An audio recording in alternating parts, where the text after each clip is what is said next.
Hi, I'm Cole Gertis, and this video is about how I built a window seat. How I made a bay window seat. In our house, we had a bay window that was perfect for a window seat, and we also have very little storage. So after taking a couple of measurements to make sure that the size was big enough to be useful, we pulled the trigger and decided to build a bay window seat with a hidden compartment underneath.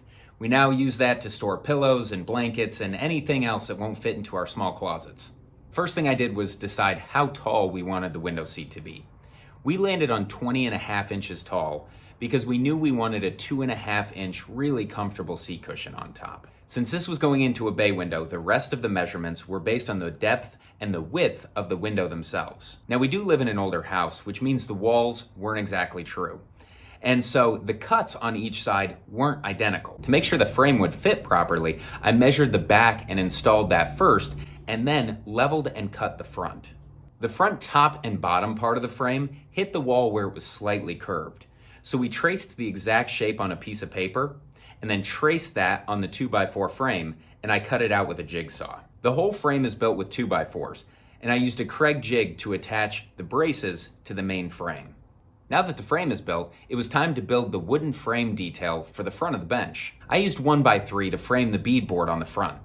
For the spacing, I actually had 5 pieces of beadboard left over from another project. However, one was slightly smaller than the other 4. Instead of going out and buying another sheet of beadboard, I just left the middle frame a little bit smaller than the other 4, and I like the way that it turned out. After the front paneling was built, it was time to build the seat and the hinge door.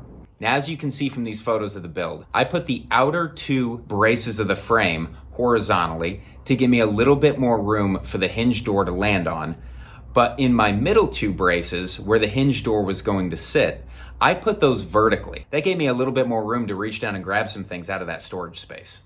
The top of the seat was made out of 1/2 inch plywood, but the entire length was a little bit over 8 feet, so I couldn't make it out of one entire piece.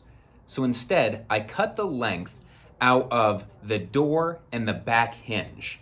Then, for the side pieces, I cut those angles out of the remaining pieces of 1/2 inch plywood.